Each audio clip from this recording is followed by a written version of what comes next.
Everything you've been told about Generation Z is wrong. The goal of the left with any cultural issue is to create chaos. Dennis Prager is famous for saying the left can't create anything, they can only destroy everything. We're seeing this cultural thought revolution happening within Generation Z right now in a time that there is no such thing as that pursuit of truth. Our generation is so desperate in this vacuum of truth to seek it out and share it ourselves that on social media, more than anything else, you're watching this revolution take place where we're having real conversations again, and it gives me so much hope.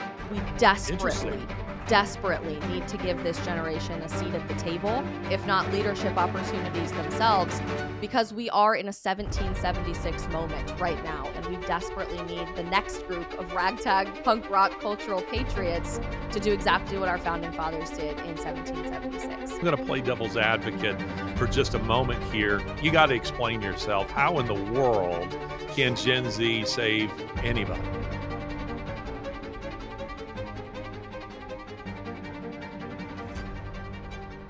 Well, welcome to another episode of Ideas Have Consequences with me, Larry Alex Taunton, and I'm delighted to have with me on the show today Isabel Brown. And Isabel is the author of Isabel, is the book out now, or will it soon be available? It sure is. It's out now. Okay, and it is titled The End of the Alphabet: How Gen Z Can Save America. Now, we're going to jump right into this, Isabel, and I'm going to play devil's advocate for just a moment here. You got to explain yourself. How in the world can Gen Z save anybody? You know, Larry, it's a great question and one I'm getting a lot on this nationwide book tour we've been on the last month or so. First, thank you so much for having me on the show today, and very excited to be connecting with your audience about hope for the future within our country, which, let's be honest, we desperately need right now in 2024. I am a Gen Zer myself. I was born in 1997, and over the last several years of my career have been asked to be somewhat of a token voice for our generation, working in Washington, D.C. for the U.S. Senate and the White House. I spend a lot of time in mainstream media on Fox News or Newsmax or even print media, like on the cover of Newsweek magazine. And throughout the last several years of my career, have really noticed this unilateral droning on narrative about our generation that Gen Z is ruining America, that we are destroying Western civilization. I would have And said boomers. But anyway, continue. well, I knew, at least anecdotally, with my experience on my college campus, working with thousands of college and high school campuses across the country, and as a social media content creator and live streamer interacting with tens of millions of Gen Zers every day on the internet, that really wasn't the case. But no one had yet to set out to prove that to be wrong. So that's exactly what we did with our new book, The End of the Alphabet: How Gen Z Can Save America. Contrary to the narrative that you're likely hearing through mainstream media, through politicians, or maybe even some very popular conservative podcast hosts or radio hosts, Gen Z is not this uneducated, lazy, entitled, socialistic generation the way most people believe they are. Instead, culturally, which is highly important in addition to politics, we are proving ourselves to be the most conservative generation America has seen since World War II. And as we know from the late, great Andrew Breitbart, politics are downstream from culture. If we want to change what's happening politically in this country, you first have to start with how people live their day-to-day lives, whether it be wanting to get married, which 93% of our generation still wants to do in a time we have the lowest marriage rate in American history, starting our own businesses, which 62% of Gen Zers already have, resurrecting that entrepreneurial American dream, deleting our dating apps, quitting our birth control, eating real food instead of processed crap from a laboratory. You're watching that cultural pendulum swing take place in real time as we seek not just conservative politics, but traditional, timeless values that have always made Western civilization great. You say that it is a generation that is more conservative than, say, the generation went before, millennials. Why do you think this is? What's bringing about this change? Is it a rebellion against their parents, the liberalism, the radicalism of generations that preceded them? What's going on? You hit the nail right on the head. There's no rocket science as to why this is happening. If you look at all of human history, historically, the exact same story loves to come to fruition. And it's that young people love rebelling against those who came before them. I think, in the context of American history, we look at this through the lens of covering your body in a ton of tattoos or getting a bunch of piercings and singing metal punk rock in a band to stick it to the man. But it just so happens to be today that being radically rebellious, being punk rock and countercultural is to embrace those conservative values. And really, what you've seen over our lifetime, but certainly the last several generations at large, is a strategic takeover of every American cultural institution by the radical left. In fact, just the other day on my show that we do every day, we were reading through the 45 goals of the American Communist Party from the 1960s, as read into the congressional record in 1963. For the last 60 plus years, the radical authoritarian left has strategically been working to take over the entertainment industry, academia, and our college campuses, the church in America, certainly mainstream media and journalism, all with the intention of dismantling Western culture as we know it. So, in succeeding in doing that, with the left controlling our favorite movies and TV shows, our college classes, where we get our news information, social media algorithms, and everything in between, the most rebellious thing you can possibly do is believe in objective truth, believe in God, embrace the nuclear family again as it's trying to be destroyed, moving out of big cities and reclaiming this American dream for ourselves. Isabel, if it's not too personal a question to ask a woman, how old are you? It's not too personal, and I love answering this question. I'm you you 26, you I'll be you might feel 27 next differently when month. you're 50, but we'll see. As of now, it's a great question. 26, I'll be 27 next month. Okay, well, not offering any data to support what I'm about to say, I'll just speak anecdotally. But for years, I've spoken on college campuses, high school campuses, engaged students all over the world. And my experience, again, speaking anecdotally, has gone something like this. In years past, say when I started doing what I'm doing, as a freelance writer and an author. So we'll say in the early 2000s, when I left teaching and began doing this, students would line up at the mics to take me on after a presentation on, let's say, the existence of God or the need for objective truth or why homosexuality is a perversion of nature, whatever it is. And they might not have the best arguments, but they were prepared to string together some sort of argument in order to take me on. My experience these days is very different. It has now become my emotions, my feelings about what you're saying trump your truth. I offer no Mhm. facts. I simply want to shut you down. So, for instance, I'm speaking at I'm invited to give a series of lectures, interestingly enough, to students of ministry. So I'm thinking I'm with a home crowd. I'm thinking these are people who are on the same page with me at what is supposed to be a conservative institution. Yeah. And here I am talking about, I think it was abortion. And the professor is trying to shut down my lecture, tell me that I'm not allowed to continue on. And that I've, quote, bruised his students, that they would need counseling afterwards because what I had to say was too rough for them. I'd spoken of the dangers of Islam and these kinds of things. And what fascinated me was that the student reaction was emotion, not based in fact. So when someone would say, I don't like what you're saying, and I would say, well, that's irrelevant. The question is what I'm saying true? Is it Mm. factually true? I've just made an argument to you based on the Declaration of Independence and rooted in the Bible itself. And you've come back and told me you don't like what I'm saying. I don't care. I mean, offer me some kind of a logical argument in response. That to me has been that's happened more than once where I'm thinking, boy, there's been a massive cultural shift. And now what I'm seeing with Gen Zers is emotion, not facts. But what you're saying is that you feel like that maybe isn't representative of the whole. It's not just that it's not representative of the whole. I've really come to a position over the last several years with very similar experiences to yours on high school and college campuses, and certainly in the digital space as well. That facts and emotion, that facts and feelings, which is the more common word we use in conservative politics, don't have to be mutually exclusive. In fact, I have found that they are the most effective when working together to communicate a fundamental truth. For so long on the right in the conservative movement and within the Republican Party, we've operated under the very popular mantra coined by Ben Shapiro, one of my favorite thinkers: facts don't care about your feelings. And I think that approach has worked very well for the last several decades in American politics. It's saying your emotions are irrelevant. This is a fundamental truth. Get on board, or else we're not on the same page whatsoever.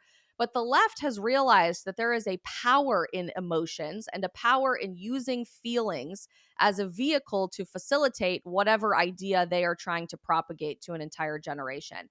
And I think, as a defensive position against that, the right has said feelings never matter, feelings are irrelevant, feelings should never be a part of us communicating our ideas or fundamental truth, objective reality. I always like to say, God made us in his image with emotions and with feelings for a reason, because that's what taps into our soul. That's certainly what connects us with the humanity piece of every other human being on the earth.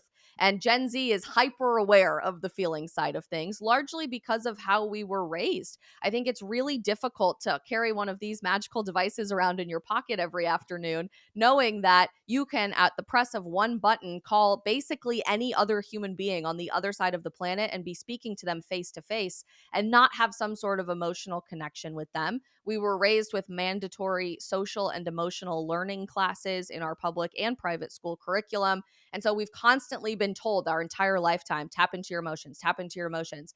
The left has unfortunately hijacked emotions and feelings to facilitate wrong ideas, lies, under the guise of compassion or morality or inclusivity and diversity. But I have especially found on a lot of these controversial issues like abortion, which you just mentioned, tapping into the feelings can be a vehicle to communicate the truth. For example, when I speak with Students for Life, which is one of the most popular pro-life organizations on college campuses across the country, and I get asked by a screaming leftist blue-haired protester who ends up coming to our event, how could you possibly say this proverbial 13-year-old that was raped by her father has to go through the trauma of pregnancy and be forced to give birth?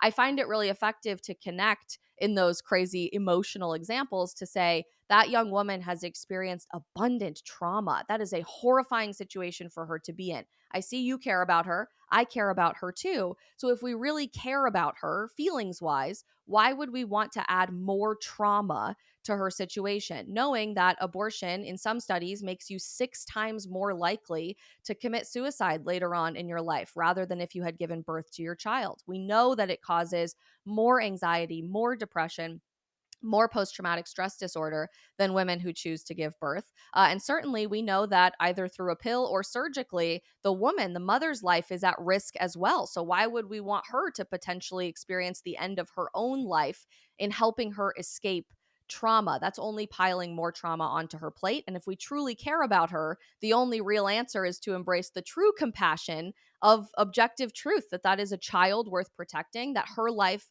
is worth more than the lies of the abortion industry, and there's a better future out there for all of us. So ultimately, that's just one example to say we can use feelings to communicate facts for an actually compassionate solution that isn't rooted in the faux compassion of the left, but in conservative, traditional, timeless, and historically proven values.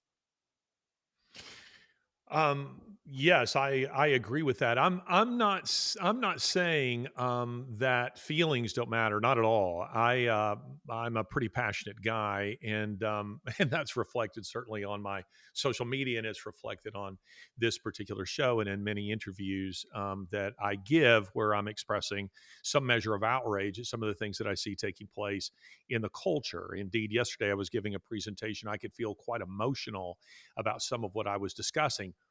Rather, what I'm getting at here is that I think that your generation and the generation before you, millennials, have been taught, but more so with Gen Zers, have been conditioned, more than taught, they've been conditioned to react with emotion apart from any kind of rational engagement of what Mm. is actually being said. So I definitely agree with you that I mean the Lord made us as not just strictly as intellectual beings. And Spiro is a good example of what we're talking about here because he can come off on occasion as a very coldly intellectual. And I don't think that's what we want to project. On the other hand, I think that that the word hijack is a good word because the left, Democrats, they don't want you to think. They Yeah. just want to provoke your outrage and your emotions. So when we're talking about, to use an extreme example, let's say that everyone would know, Donald Trump. They want you to see that name and to just immediately begin foaming at the mouth. That's what they've conditioned people to do. So it's a kind of Pavlovian Yeah. sort of training of a generation. And this is the way the left works. This is what social justice is. It's what Marxist tactics are within a culture. You're just talking about what is essentially called the long march through the institutions. That's all predicated on using emotional youth who are possessed by their own arrogance and the feeling that they are strapped to the engine of history. They're on the cutting edge of history and change. They use them as their shock troops to destroy institutions and then, of Mm. course, discard them altogether. So it's just something that I have found very interesting as I have engaged over the years with young people, as I'm feeling that the discussions aren't happening the way they used to. I could have thoughtful engagement, and anymore I find that that's very difficult to do with young people. Now, if I'm not mistaken, you are married or you're about to be married. I'm getting married on June 29th, so it's sneaking up on me. Well, congratulations to Thank you. you. um, Before I get to a question about marriage, about you specifically, you don't seem to me like you're probably a product of a public school. I am not. No, my parents raised us in mostly religious private schools. Okay, were you homeschooled at all? No, and it's funny you asked that. I was just talking about this with my father when I was giving a speaking event in Colorado where I grew up and he was able to drive me to it. We were talking about how when we were younger kids, it was such an effective lie against parents by the education system that parents were too stupid to educate their kids. I mean, that's generally what was told to the parents of the older cohort of Gen Z, that somehow you're going to mess up your children if you homeschool them because you're not accredited as an educator. You certainly don't know what happens inside of math curriculum or science curriculum if you're not specifically engaged in those fields in your career. And we were laughing about how many parents really bought into that, thinking, I'm going to somehow mess up the future of my child's life if I take the time to educate them. I knew maybe two families throughout my entire childhood that ever homeschooled, and it was very temporary. It was only for a few years. But that just really wasn't the norm. And we're really excited now to see almost 11% of American families homeschooling their children on the tail end of COVID there, really retaking the responsibility for educating their kids. Well, interestingly enough, my wife and I, we homeschooled our four children, not all the way through, but through critical years, Yeah. and when we started getting into certain things, we maybe outsourced some of that. But what I thought was very interesting about that is I have to give her the credit because when my oldest was coming along, he's about 7 years older than you are. My other children are about your age; they're distributed along where you are, and she was the one who suggested it. And at the time, this is the early 90s, it sounded cultish to me. I was like, what? And I said, I went to public and private schools. My kids are good enough for that. And then she started saying, where were you first exposed to X and to this and to that? And I was like, she kind of has a point here. Yeah. So we decided to homeschool our children, and it was highly, highly effective. And to point out, something you just said there is no parent with college education or not. The data shows that those children outperform public school and even private schools by a fairly significant margin. And it is because a parent goes into the education of their child with an attitude, my child can learn and will learn. Hmm.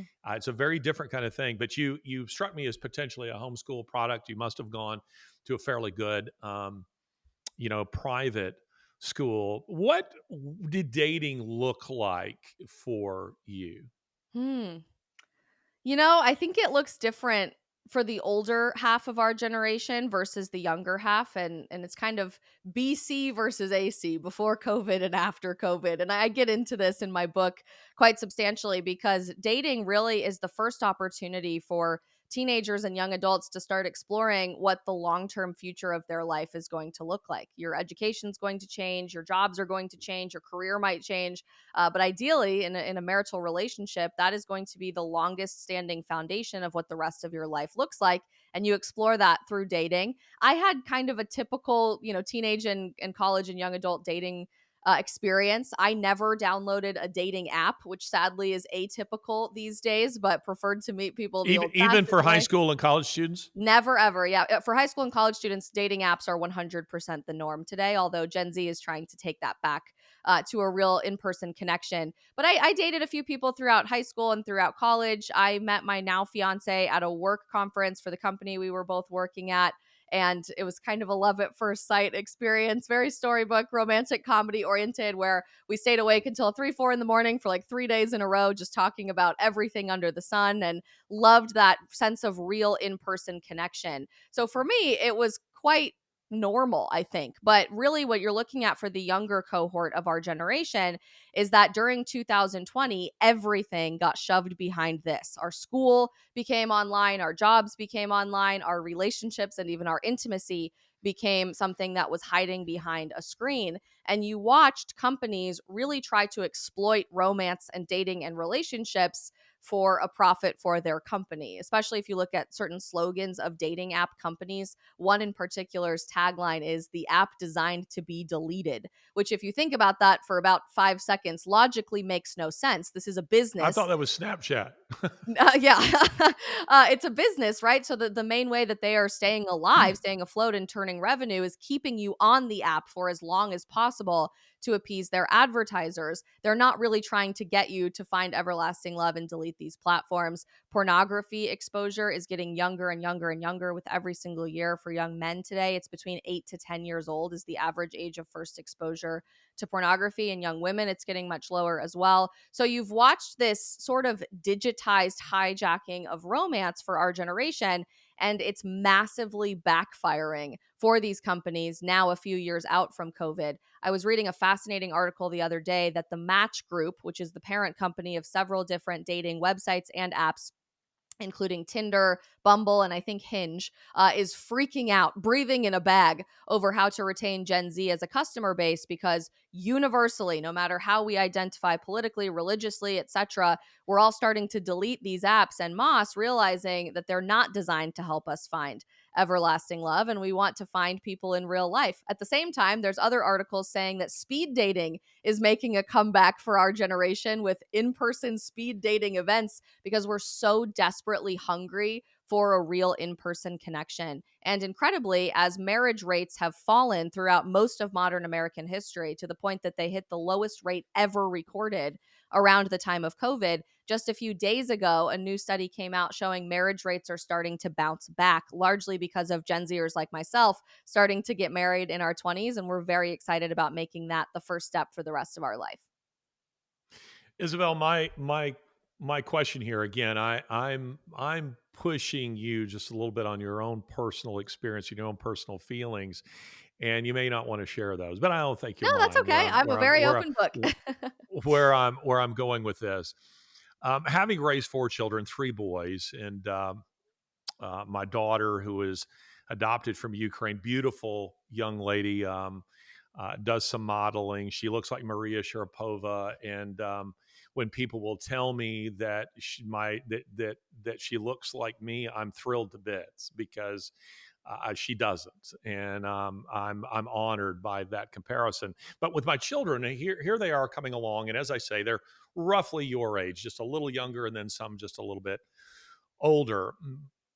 I think that when it comes to men and women and what men and women are looking for, there's kind of these innate guardrails. I mean, unless you've been warped in some particular way, there's sort of these innate guardrails, kind of like beauty, that from generation to generation, there may be some slight variation, but only slight. You kind of stay between the guardrails of what men and women are typically looking for because they've been given certain desires and designed a particular way by God.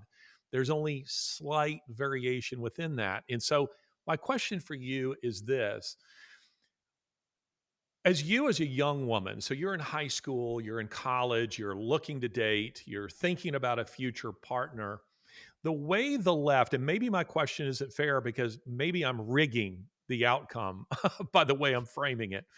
But it seems to me that the left would want to suggest girls, they don't want masculine men. They're Hmm. looking for the milk toast beta type. They are looking for the very sensitive sort of individual who is in touch with his feminine side. This is what they're looking for. And when I was telling my boys, seems to have been successful because they're all happily married, is I would say to them, be men, Hmm. be confident men. Don't be jerks, but be men. Carry yourself with confidence and know who you are and what you're about, and you will be desirable to the opposite sex. What do you think of my advice? Do you think I'm on with that, or you as a Gen Z, or you're going, no, that's not what we're looking for. My generation is looking for something completely different. Yes and no it depends is the simple answer to that. It's incredible you said feminized men because what we're learning now for the very first time, and I'm doing tons of research about this. My background educationally is actually in biomedical sciences. I wanted to be a surgeon, so I'm nothing if not a researcher. I love reading this stuff. Is that mass birth control use in society is actually impacting women's hormones so substantially that as a society, we are starting to prefer more feminized men with less masculine physical and emotional characteristics. And they're just now starting to do studies about this, which is fascinating for a woman like myself, where every Also, a single loss of testosterone, and a the loss of drop in testosterone. Yes, testosterone correct. in Today, men. actually, Yes. the average 22-year-old man has the exact same testosterone levels as the average 70-year-old man in the 1980s. So you're watching mass endocrine disruptors in all of our products, our soaps, our lotions, our chemicals that we clean the house with. And of course, the food that we're eating, combined with, on the female side of things, mass hormone manipulation through prescribing birth control pills like candy, really, to young women, not for the purpose of preventing pregnancy, but to help with your acne or to help with your mood swings or very painful period cramps that you experience every month. It really is handed out as this one size fits all pill that's going to solve all of your problems of being a teenage girl today. And it's very, very normal for young women to be prescribed this in some capacity. So there is this level of conditioning towards preferring feminized men, both scientifically with how we're manipulating hormones, but also culturally, as you mentioned, that you want a man that's in touch with his feminine side, that he's a little softer around the edges, that he maybe dresses a bit more feminine.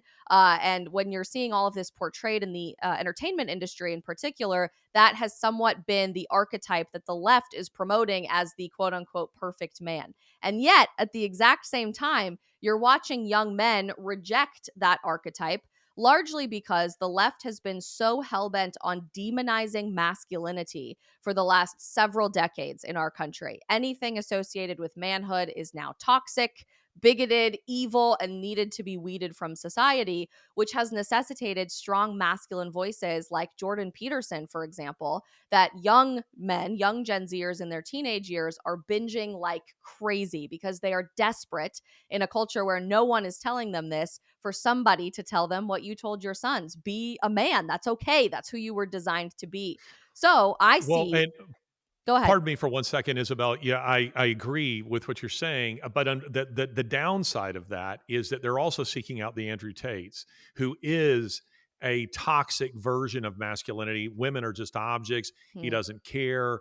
He's kind of thuggish, in my opinion. It's why so many young men are also, particularly in Black communities, are being seduced by Islam because Mm-hmm. Islam looks to them masculine, where Christianity looks milk toast. Continue.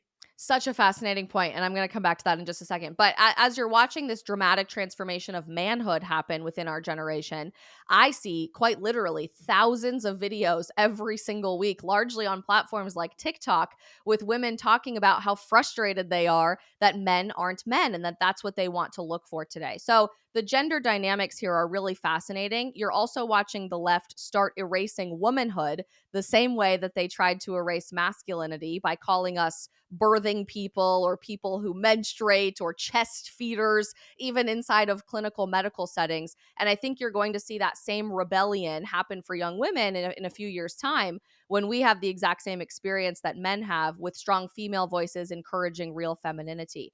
As to the Andrew Tates of the world, I think that's a spot on diagnosis. And I say quite often, it's very ironic to me that the radical left feminism movement presenting to young women and this red pill alpha male high value man community with people like the Andrew Tates of the world are ironically saying the same thing. And I think people like Andrew Tate are diagnosing the problem quite accurately in society, that we are erasing masculinity, men can't be men, this is a problem, it's destroying our relationships, but he's prescribing the exact same solutions as radical feminism. Sleep with as many people as you want, never settle down in a monogamous relationship. Marriage is a trap designed to harm your finances or your career or your personal ambition. And so we've come to this full circle moment where the opposite sides of the polarized political spectrum are essentially saying the same thing. And I think honestly, we're just experiencing as a generation such fatigue over that, to the point that we're looking towards institutions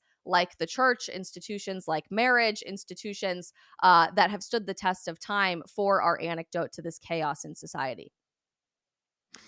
You're too young, unless you've seen them in your reruns, but this has actually been going on for quite some time. My generation, and millennials, were certainly subjected to those two extremes. So that, for instance, in television, we would watch it in rerun as kids, a TV show like say Bewitched, where you had a Darren Stevens who was a bumbling Ray Barone type.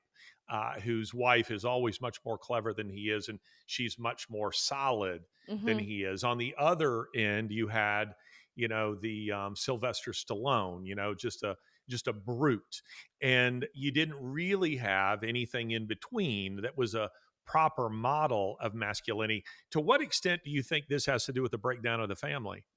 It's 100% connected. And ultimately, the goal of the left with any cultural issue, right now we're talking gender dynamics in the family, but this can be applied to anything else, is to create chaos. Dennis Prager is famous for saying, and I love how he articulates this, the left can't create anything, they can only destroy everything. And the more they Well, that's the create devil. chaos and instability in society, the more it necessitates government control over your life. You're ceding your safety to more control and more regulation. And that's been the MO of the left for a very, very long time. I think it is very simple because it boils down to a fundamental truth. If the left can convince you that gender or our specific gender roles in society or the way we were designed by God doesn't exist, or is a social construct, or was oppressively assigned to you by somebody who didn't know what they were talking about, that's actually the language that we use now, that babies were assigned a gender at birth, then they truly can convince you of anything. If they can convince you that your body parts don't correlate to your identity or your chromosomes mean nothing to your identity, then they can convince you of the 1619 Project. They can convince you of minor attracted people. They can convince you of socialism and all of the crazy ideologies we see thrown around quite often today in America. The intent on destroying gender is inherently linked to the intent on destroying marriage, because marriage and the family has been the one institution truly untouched by changing political norms throughout all of human history. It's been the one stable foundation of a solid humanity for thousands upon thousands of years. And I think they realize now we've permeated politics, we've permeated the power dynamic structure with professors and experts in academic fields. We've permeated journalism experts. The one thing we have really yet to attack and destroy for complete control over society is the parent child dynamic and the husband wife dynamic. And if we can permeate that, infiltrate it, and abolish the nuclear family, as many leftists are trying to advocate for today, at that point, they will have succeeded in complete societal takeover. There's a reason why Saul Alinsky, he dedicated his book to his deceased wife, but that he gave oh, uh, shall we say, a shoulder nod to Satan, to Lucifer, with rules for radicals. And that's Yep. because the devil isn't a creative intelligence, he is a destructive intelligence. And that's exactly what socialism is. As for marriage and the family, I might disagree slightly. I think that they very successfully have already destroyed the family. They've Hmm. already destroyed marriage. And they did it when they began mainstreaming. First of all, no fault divorce came along. Second of all, with the mainstreaming of gay marriage. The goal of that wasn't because there were loads of gay people who were wanting to get married.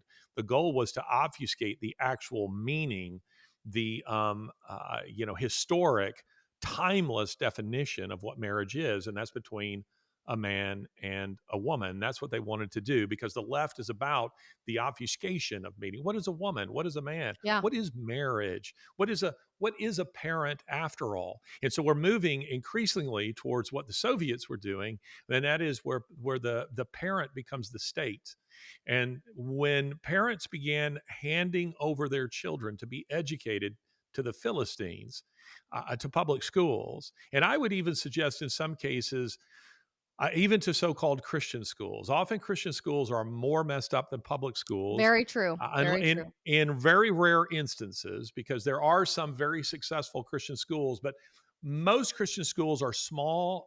They are desperate for funding, and thus they are desperate for tuition, and they have a divided mission. They're not clear on whether their mission is evangelizing or educating, and the result is they take tons of kids who are kicked out from public schools because they need that tuition. And there's a part of them that says, we can rehabilitate this child. And the result is that the schools themselves become full of some of the same problems, sometimes even worse than what is taking place in the public institutions themselves. Do you think that your generation, for you, let's just come back to you. And I'm going to guess, by the way, based on our previous conversation, that your fiance is not a beta male.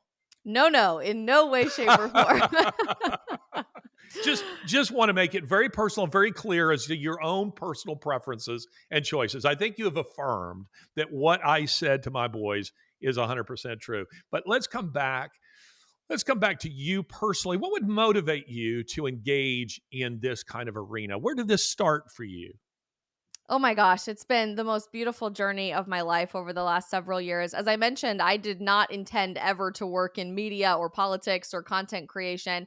My dream was to be a surgeon, and I loved science because I love the pursuit of objective truth. I loved this idea that we could weed out what is true and what is false, what most people accept as experts versus the ideas that we reject as propaganda or untrue, and that wanted to really propel me into an academic field that was about that every single day. Unfortunately, I showed up to my college campus at Colorado State University, a fairly conservative agriculture school in my home state, to discover that even in my classes like anatomy or physiology or organic chemistry, we were spending a lot more time arguing about my professor's political opinions than that pursuit of objective truth. It was incredibly disheartening for me, for example, during a multiple choice exam in my eukaryotic cellular biology class, hardly controversial, that a wrong answer choice about the origins of the universe was that God could have created the universe.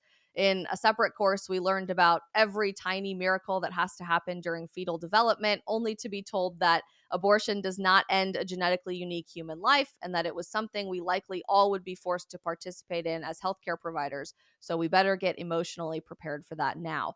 And as you might not be surprised, I've never been one to sit down and shut up, especially when there's a complete imbalance of power between truth and propaganda. And I wanted to do something about that. So, very long story short, and I self published my first book about my college experience. I decided to do something about it, to raise my hand in class and tell my professor that's wrong, to run for student government, and to start more conservative oriented clubs on campus to bring speakers like Charlie Kirk and Candace Owens and Dennis Prager to just offer a difference of opinion at my large federally funded public university. I gained a very crazy reputation pretty quickly as being that conservative girl on campus and received basically every single slanderous nickname you can possibly imagine. Lots of death threats, threats of violence. My address Death was threats. posted You were getting online death threats. very regularly, very, very regularly from people that I knew on campus. Became very good friends with the police department there, and then they were wonderful to me throughout my few years there. But even in the midst of all of that craziness and backlash and hatred, I was also simultaneously watching this undertow movement take place on our campus where thousands of people would come to events with Dennis Prager, like 18-year-olds showing up for an event with Dennis Prager, just desperate to hear a difference of opinion and to challenge their perceptions, which is exactly what college is supposed to be all about. I loved my time on campus despite all of the craziness, and obviously wanted to continue that work after I graduated in the digital space. So while pursuing my master's degree, I started posting videos on the internet about all the crazy things going on impacting our generation. And God has turned that into an incredible different path for my life than I ever expected. Now I reach tens of millions of Gen Zers on social media platforms every single month. We host a daily live stream talking about everything from politics to religion to dating and marriage to the food that we eat and health and all kinds of other issues every day. And most importantly, I think we're seeing this cultural thought revolution happening within Generation Z right now in a time that there is no such thing as that pursuit of truth, just like I experienced in my classroom. On college campuses, the pursuit of objective truth is not existent in journalism. It's not present in the entertainment industry. Sometimes it's really being hijacked even in the church, where it's likely today your pastor is going to say something like the Sparkle Creed. Take the time to look it up. It's crazy. Instead of researching the origins of Christianity itself. Our generation is so desperate in this vacuum of truth to seek it out and share it ourselves that on social media, more than anything else, you're watching this revolution take place where we're having real conversations again. And it gives me so much hope. Death threats.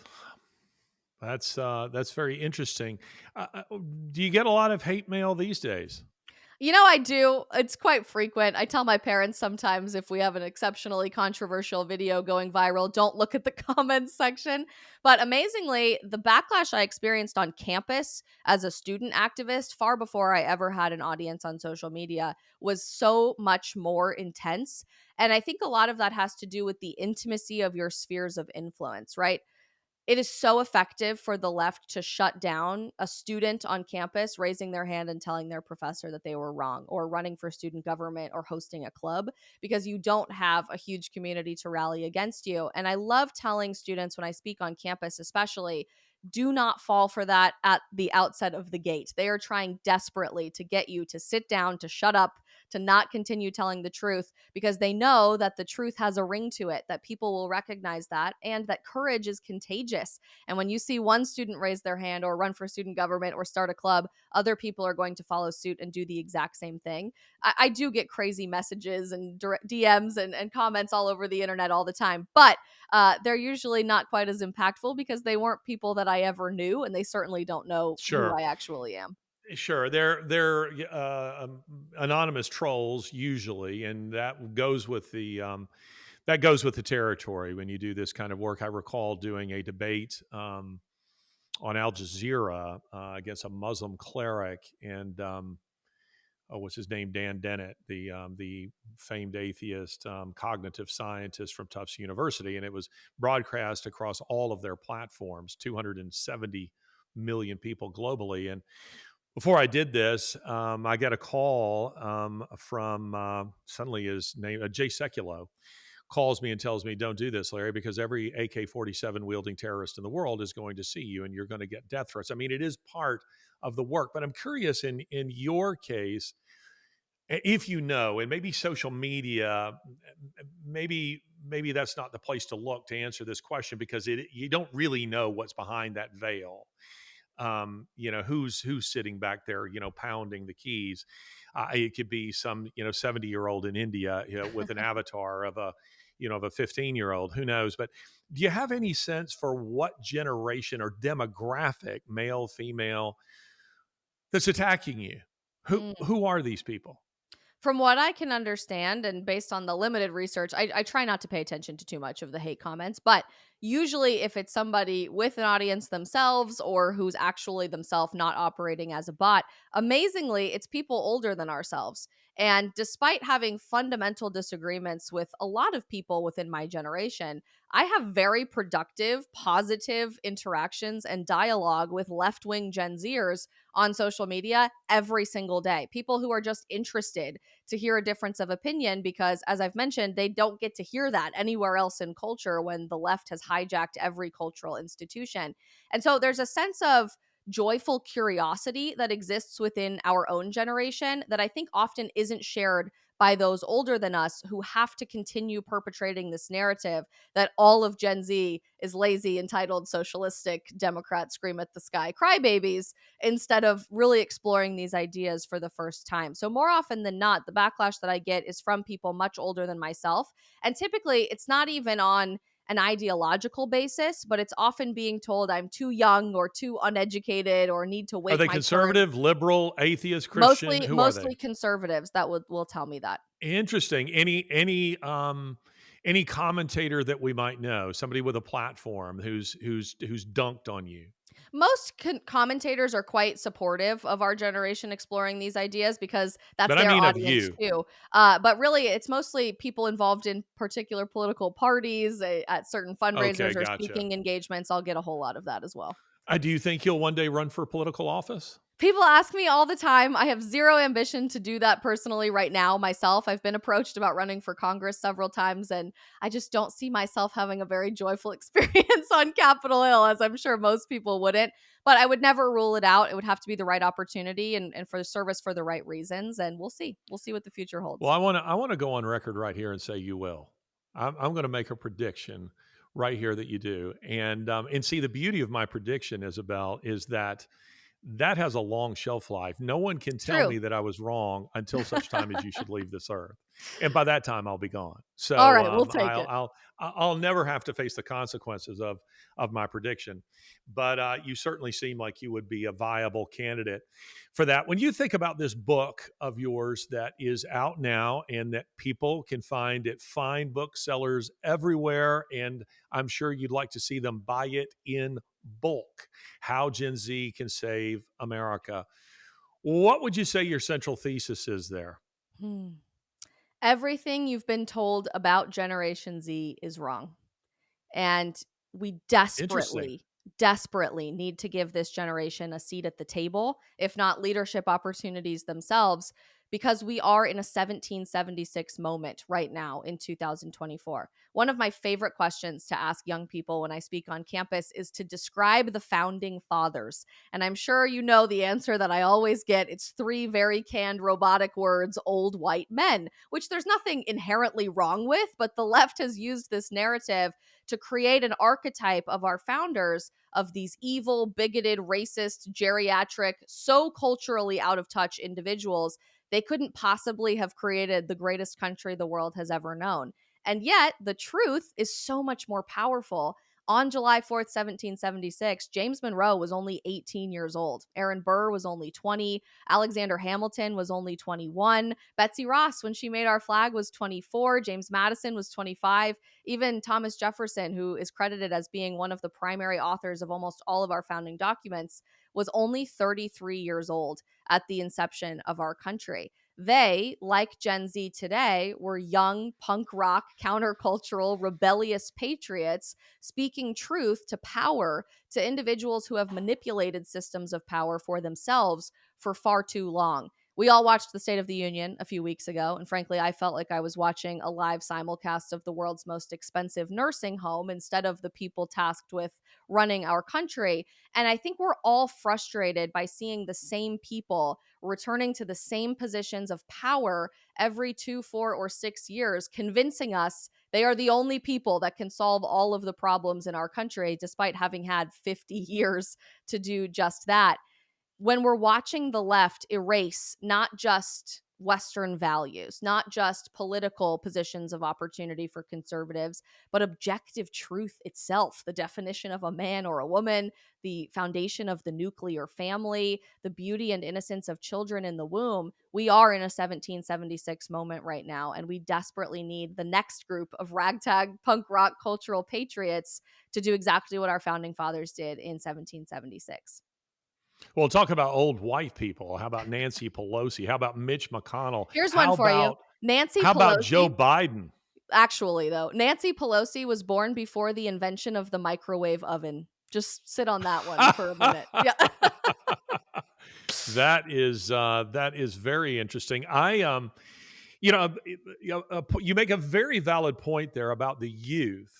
The relative youth of America's founders, they wouldn't be perceived to be as young as they would be today because life expectancy then wasn't what it is now. But um, a key difference there, I think, is that they were experientially much older. And let me use this as an Hmm. illustration. My own father, who was, he fought 2 wars. He was special forces, and he joined the Navy at 17. His parents had to sign a form to allow him. In those days, parents did. They would sign a form because it was considered an honor. So he wasn't old enough to join without parental permission. So he served the Navy, and then he goes into the Army. And I was recently told my boys this. I said, do you realize that you are all almost a decade older Hmm. than your grandfather was when he was defending this country?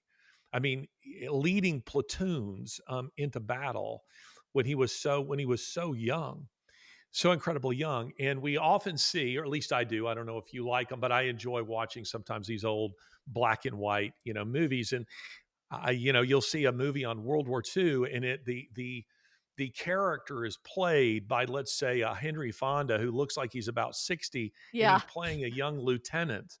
And the captains of these ships in World War II, in many instances, as submarines and commanders, they're in their late 20s and early 30s.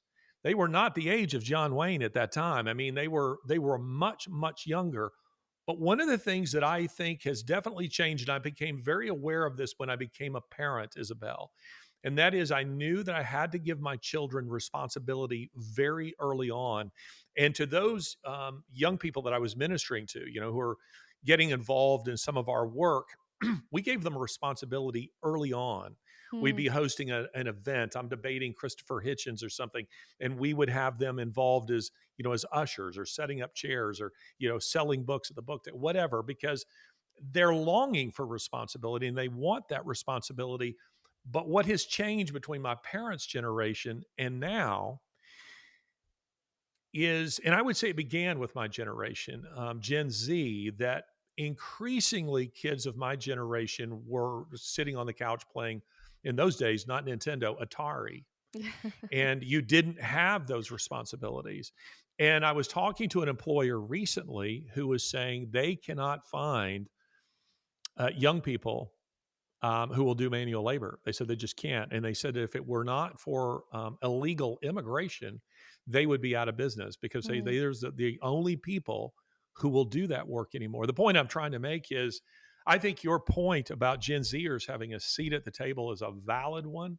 I think the importance of engaging Gen Zers is very important. However, I also think that generation, millennials as well, have largely been failed by their parents in actually giving them meaningful responsibility. And the result of that has been a kind of prolonged adolescence, where it's deemed acceptable to have junior sitting on the couch, eating a burger and playing, online games at 28, when he ought to be out. By this point, he should be married.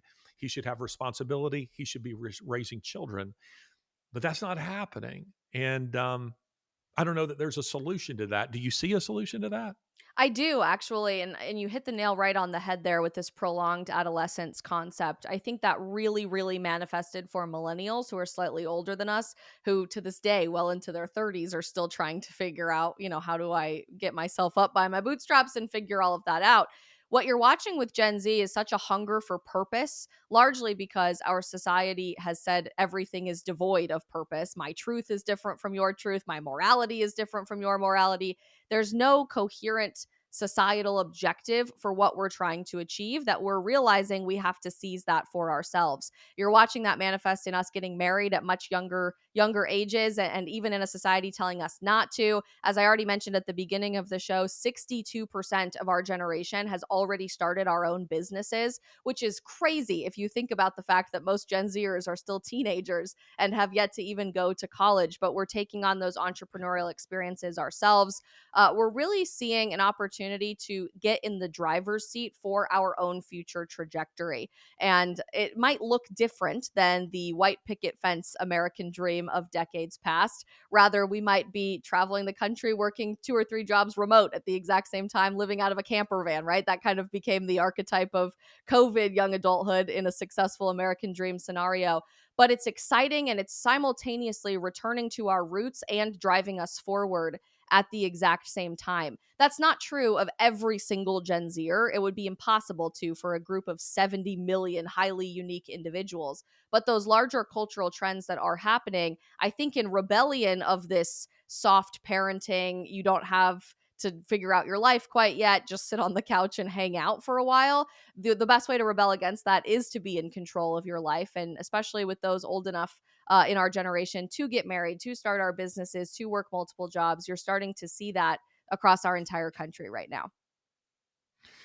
Isabel, I'll close with this. It's interesting. I was having a conversation with a friend of mine whose, children are about the same age as mine. Or excuse me, it was with my mom. I was having a conversation with my mom, and I said, "Mom, was I just stupid, and my kids are just way smarter than me? Because I don't remember barista job. I mean, I drove a forklift, I drove a truck, I unloaded trucks.